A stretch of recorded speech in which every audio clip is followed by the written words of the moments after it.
असतो मा सद्गमय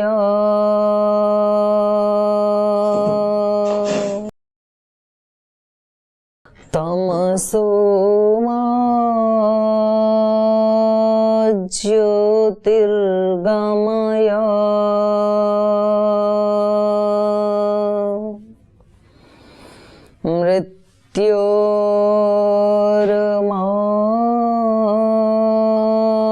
मृत्योर्मामृतं गमय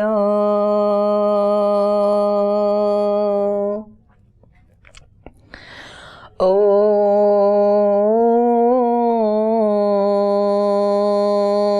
अग्न आयाहि वीतये गृणानो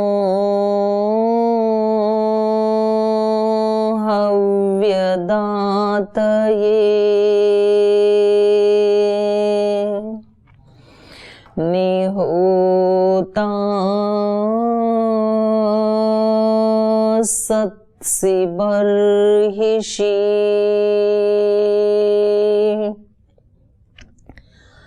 ॐ सहनाववतु सहनौ भुनक्तु सह वीर्यं करवावहै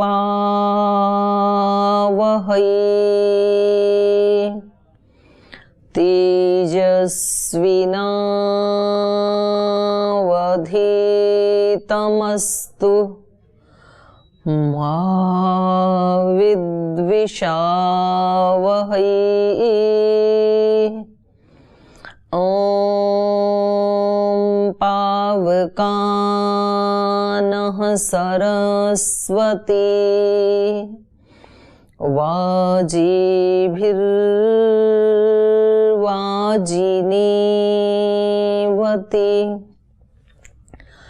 यज्ञं वष्टु धिया वसु ॐ शान्ति शान्ति शान्तिः।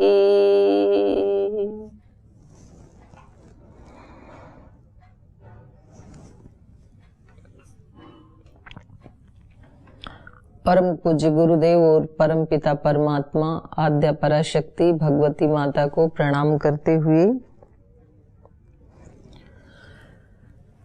ऐसी कृपा हो गुरु सत्ता की और परम पिता परमात्मा की कि हमारा ये 1 घंटे का पढ़ना पढ़ाना ये फलदायी हो, कुछ परिवर्तन हमारे जीवन में लाने वाला बने। तो ऐसी भावना से आज के पाठ का प्रारंभ करते हैं। आज शायद आपने ये होमवर्क किया होगा कि भगवान ने हमें क्या क्या दिया है और उसके प्रति हमें कितना कृतज्ञ रहना चाहिए। तो जो आपने लिस्ट बनाई आप लोगों ने?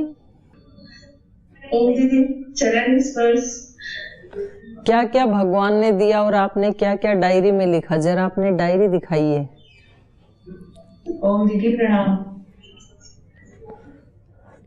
जी सुधा जी,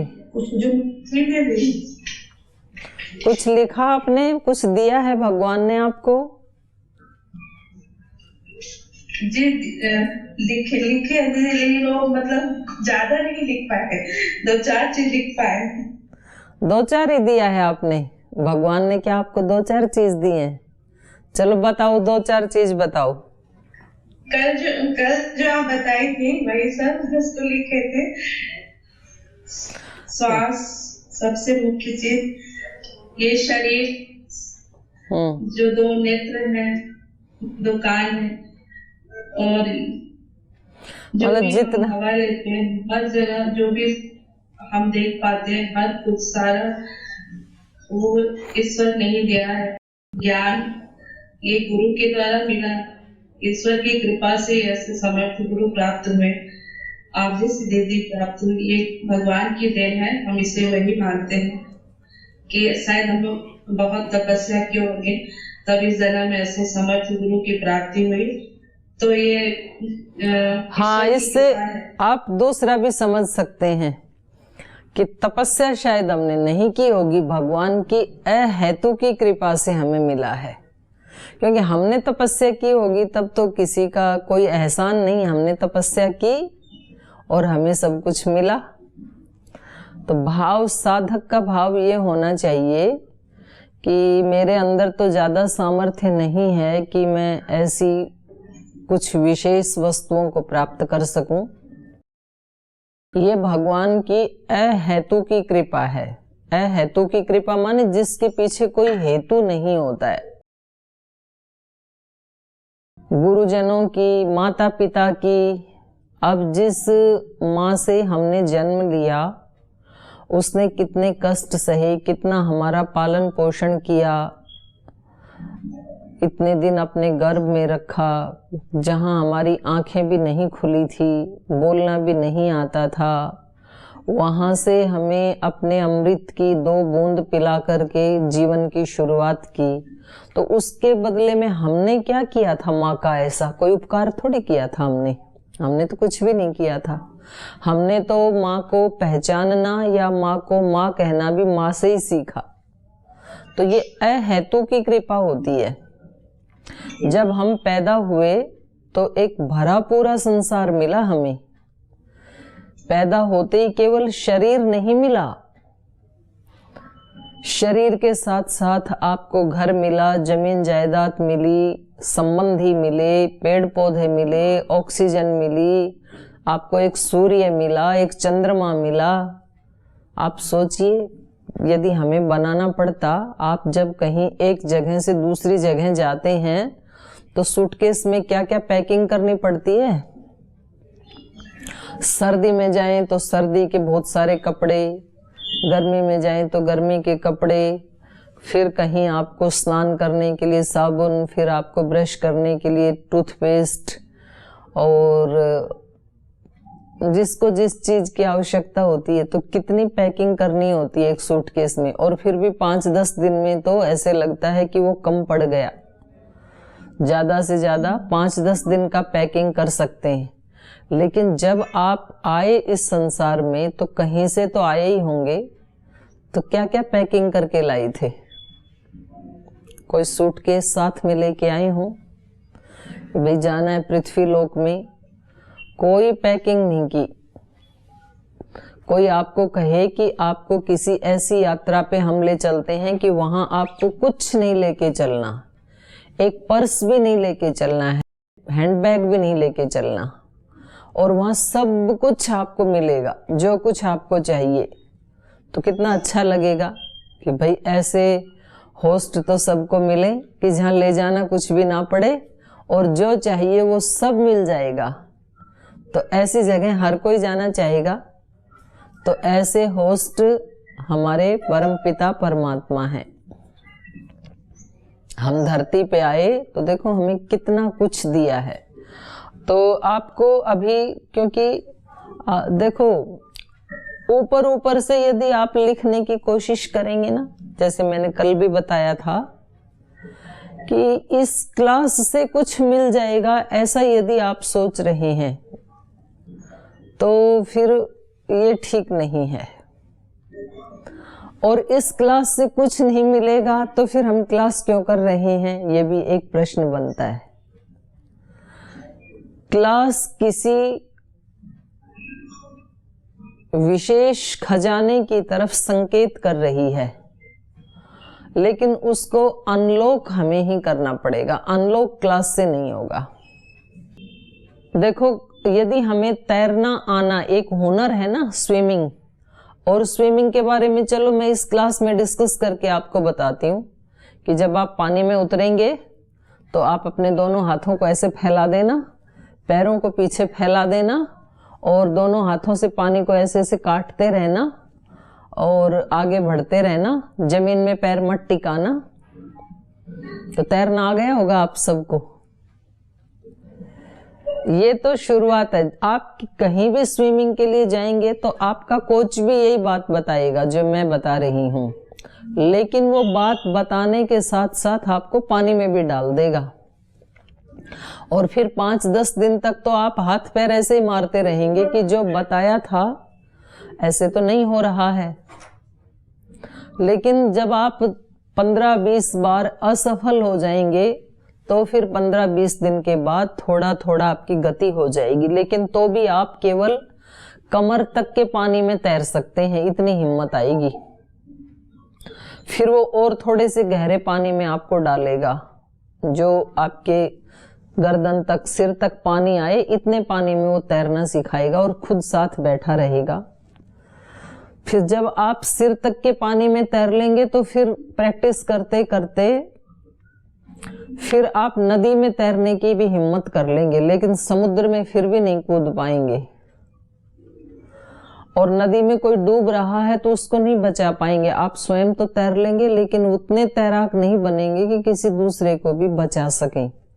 लेकिन वही अभ्यास करते करते करते फिर व्यक्ति समुद्र का तैराक भी बन जाता है और बहुत डूबते हुओं को बचाने वाला भी बन जाता है। तो बात बिल्कुल सीधी और स्पष्ट है। महर्षि पतंजलि जी ने भी कहा, क्योंकि हम चर्चा कर रहे हैं इस क्लास में कि कैसे हम तनाव से मुक्त हों, तो पहले हमें ये जानना पड़ेगा कि ये तनाव है क्या। जैसे मैं आपसे पूछूं कि हमारे में से किसी को तनाव है या नहीं? तनाव है जीवन में कहीं? तो इसका उत्तर में ही मतलब एक उत्तर नहीं आएगा सबका। मैं आपसे पूछ रही हूं, आप में से किसी को तनाव है? यदि आप बोलोगे कि है तो भी गलत है, और यदि आप बोलेंगे नहीं है तो भी गलत है। दोनों आंसर रॉन्ग माने जाएंगे। यदि आप कहोगे कि तनाव है तो मैं कहूंगी तनाव वाला व्यक्ति कभी भी क्लास अटेंड करेगा ही नहीं, वो तनाव में बैठा ही रहेगा। और यदि आप कहोगे कि हमें तो कोई तनाव नहीं है तो भी रॉन्ग है, क्योंकि कोई तनाव नहीं है तो फिर आप तो मुक्त हो गए होंगे, तो आप क्लास अटेंड करेंगे ही नहीं। तो कुछ मात्रा में हमने गुरुजनों से जाना है, उतनी मात्रा में हमें कुछ चीजों का आभास है और कुछ मात्रा में हमें अनुभूति करनी है।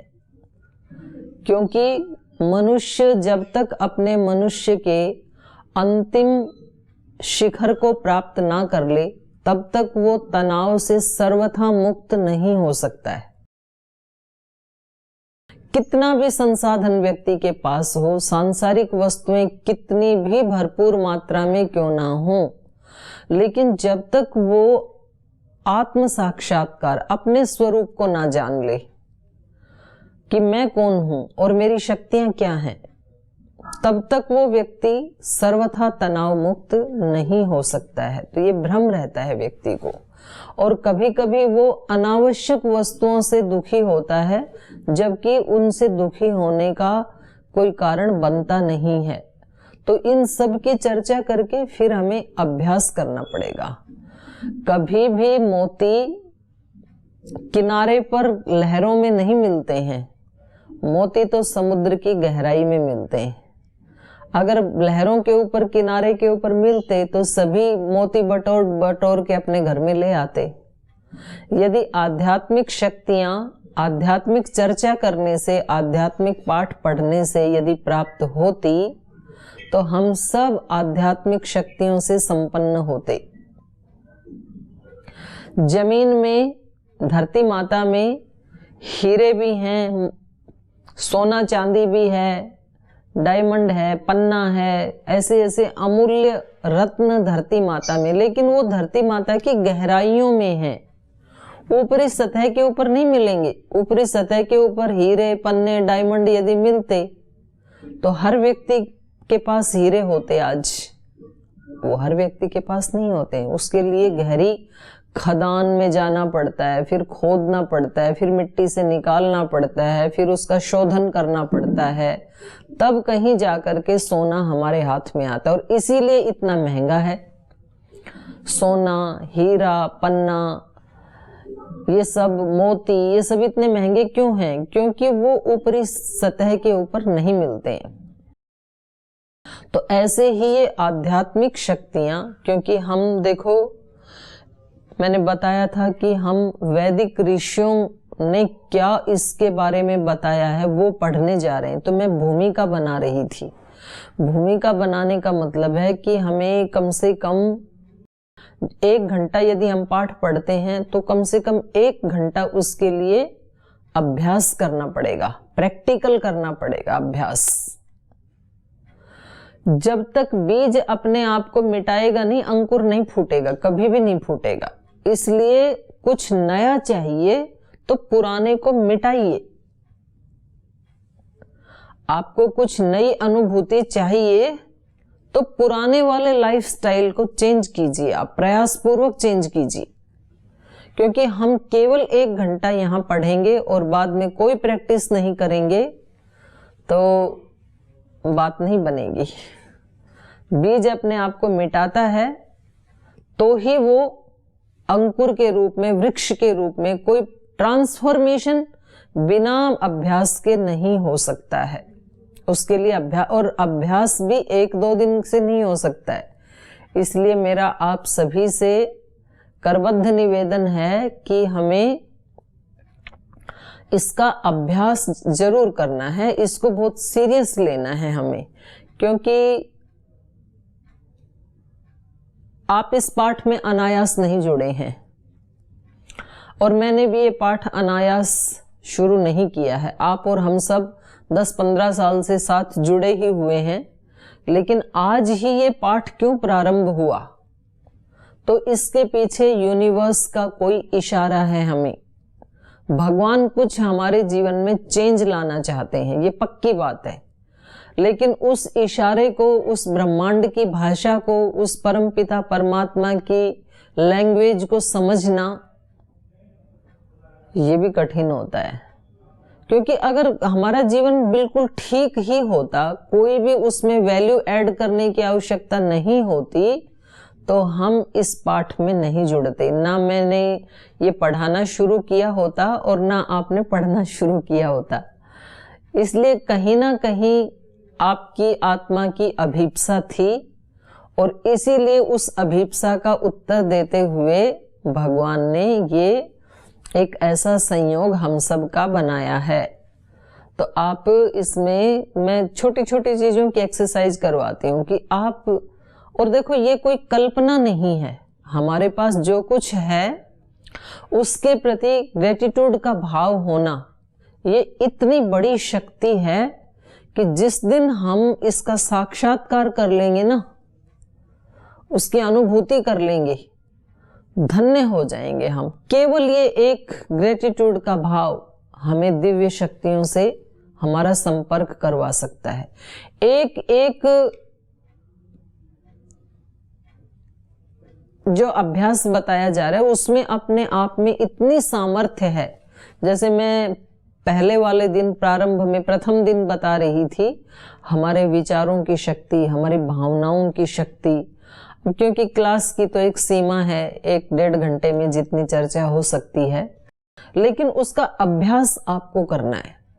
जैसे योग का अभ्यास, प्राणायाम का अभ्यास श्रद्धेय गुरुदेव ने करोड़ों लोगों को करवाया, और जिन लोगों ने अभ्यास किया उन्होंने अलग अलग अपनी अनुभूतियां बताई कि हमें ये प्राणायाम करने से, योगाभ्यास करने से ये लाभ हुआ, और अभी उसमें से क्या क्या निकल सकता है ये अभी उस अनंत के गर्भ में छिपा हुआ है।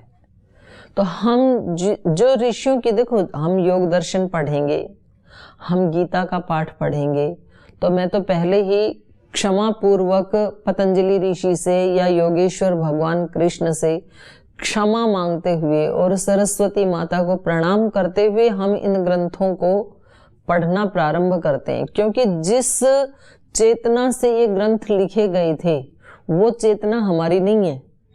हम ठीक ठीक इसका अर्थ समझ रहे हैं, ऐसा नहीं है।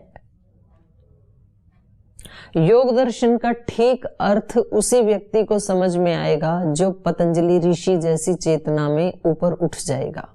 उससे पहले योग दर्शन समझ में नहीं आ सकता है। गीता का ठीक ठीक अर्थ उस आत्मा को समझ में आएगा जो योगेश्वर कृष्ण जैसा बन जाएगा। तो हमारे को कितना समझ में आएगा? जो हमारी चेतना का स्तर है उतना ही समझ में आएगा हमें। तो ये बिल्कुल भी हम इसमें ये ना समझें कि जी हमने तो समझ लिया योग दर्शन को, हमने तो गीता भी समझ ली, हमने तो उपनिषद भी समझ लिए। नहीं, हमारे जो उसका वास्तविक अर्थ है, जिस चेतना से वो लिखे गए हैं, वो तो उस चेतना पे जाके ही हमें समझ में आएंगे। जैसे मैंने अभी आपको उदाहरण दिया ना कि जो तैराक व्यक्ति है, जिसको तैरना आता है, स्विमिंग आती है, वो व्यक्ति हमें जो बोल रहा है वो हमें कब समझ में आएगा? जब हम उसकी तरह से तैरना जान जाएंगे, तब उसकी बात हमें ठीक से समझ में आएगी। उससे पहले तो आधी अधूरी आएगी और आधा अधूरा ही फल मिलेगा। लेकिन यदि उसने प्रारंभ कर दिया, जितना समझ में आया उतने से प्रारंभ कर दिया, तो एक दिन हो सकता है कि वो व्यक्ति अपने उस ट्यूटर से भी आगे निकल जाए, ये हो सकता है। तो इसलिए आपको एक डायरी बना के देखो, एक ये संस्कार कैसे बनते हैं। जो बात मैं बोल रही हूं आप सुन रहे हैं, इससे एक संस्कार बन रहा है। उसी बात को जब आप राइट डाउन कर लेते हैं तो डबल संस्कार बन जाता है। और बार बार जब उस चीज को लिखते हैं तो वो आपके सबकॉन्शियस माइंड में घुस जाता है। ये सारी वैज्ञानिक प्रक्रियाएं हैं, ये ऐसे ही नहीं हमारे ऋषियों ने बना दी।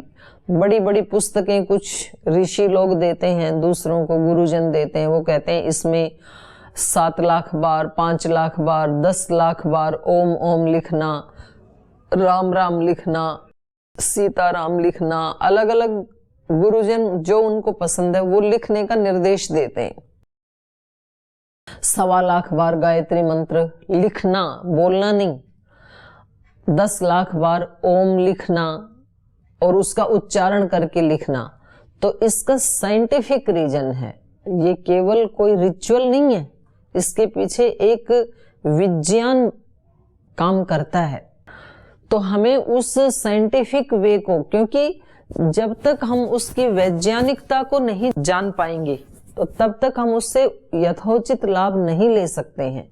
इन सब का एक वैज्ञानिक कारण होता है। जितने भी रिचुअल्स हैं उनके पीछे क्या विज्ञान है वो हमें समझ में नहीं आता है। तो इसलिए हमने छोड़ ही दिया। हमने सोचा ये सब पाखंड है, ये सब अंधविश्वास हैं, और उसका परिणाम ये हुआ कि हम योग से कोसों दूर चले गए। जो योग हमारे पूर्वजों ने, हमारे ऋषियों ने हमें विरासत में दिया, वो जीते थे। उपनिषदों में ऐसी ऐसी कहानियां आती हैं। एक कहानी आती है वहां पर उद्दालक और आरुणि की। उद्दालक जब पढ़ करके आता है तो उनके पिता जो हैं वो उनसे पूछते हैं कि बेटा आपने सब पढ़ लिया? तो बोले हाँ पिताजी मैंने तो सब पढ़ लिया, मैं तो सब जानता हूँ, मेरे को 4 वेद, उपवेद, 6 दर्शन, गीता, रामायण सब मैंने पढ़ लिया। उसने सब बता दिया। और उसके पिता को लगा इसको तो बड़ा अहंकार हो रहा है पढ़ाई का, अपने ज्ञान का, और ये तो इसके लिए शुभ नहीं है। तो उन्होंने फिर कहा कि बेटा एक ऐसी विद्या जिसको जान करके सब कुछ जानने जैसा ही हो जाता है, वो आपने पढ़ी? तो उसने कहा नहीं वो तो मैंने नहीं पढ़ी। तो बोले आप वापस जाओ अपने गुरु के पास, आपकी विद्या अभी पूरी नहीं हुई, आपको ब्रह्म विद्या तो आती ही नहीं है, आप तो केवल शब्द पढ़ करके आ गए। तो वो अपने गुरु जी के पास गए तो उन्होंने कहा ये विद्या तो मैं नहीं जानता हूँ, जितना मैं जानता था उतना मैंने आपको पढ़ा दिया।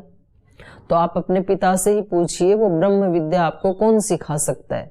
तो वापस अपने पिता के पास आई तो उनके पिता ने फिर उसका प्रैक्टिकल करवाया। उनको बताया कि आप एक दिन उपवास कीजिए और फिर वेद मंत्रों का उच्चारण कीजिए। तो उसने एक दिन उपवास किया, फिर वेद मंत्रों का उच्चारण किया, फिर बोले 2 दिन करो, 3 दिन, ऐसे उन्होंने एक बार 16 दिन का उपवास करवा दिया उससे।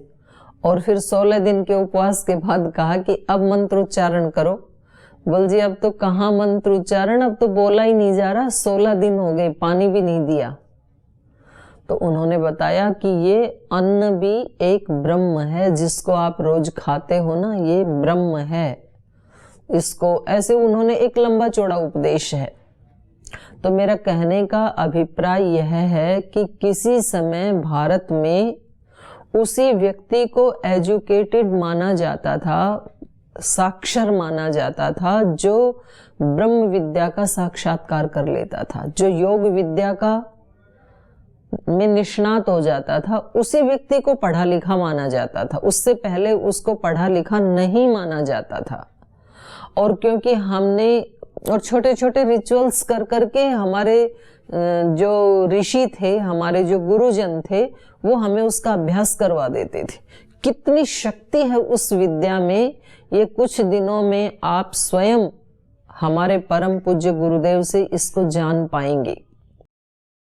मुझे ये बताने का हक नहीं है, मैं थोड़ा संकेत आपको कर रही हूं।